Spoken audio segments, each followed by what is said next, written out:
এটা হইলো আপনার 1.5-2 বুশ বা এর ভাষায় হলো 50 আউটসাইড, আর ইনসাইড ভিতর হচ্ছে আপনার 43 এই বুশটা কাজে লাগে ম্যাক্সিমাম আপনার 4 ইঞ্চি লাইনের থেকে যদি সাইড 2 লাইন বাইর করেন, দেখা গেছে সাইড 2 টি পাওয়া যায় কিন্তু সাইড 1.5 কিন্তু টি পাওয়া যায় না। তখন কিন্তু সাইড 2 থেকে 1.5 করতে হয়। এই যে দেখতেছেন আমি কিন্তু 4 ইঞ্চি লাইনের থেকে সাইড 2 টি দিয়ে তারপর 2 ইঞ্চি একটি এলবো দিয়ে বেসিনের জন্য 2 ইঞ্চি লাইন বের করছি। এখন এই 2 ইঞ্চি লাইনটার থেকে 1.5 ইঞ্চি লাইন বের করতে হবে, যেহেতু ওয়ালে কেটে দিতেছি। ওয়ালে জানেন 2 ইঞ্চি পাইপ কনসেল করলে কিন্তু প্রায় 5 ইঞ্চি যে ওয়ালের গাঁথনি, এই গাঁথনি কিন্তু থাকবে না।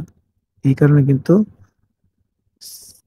2 এর থেকে 2.5 বুশ দিয়ে 1.5 বানিয়ে তারপরে 1.5 ইঞ্চি লাইন বেসিনের জন্য ইন করা হয়েছে।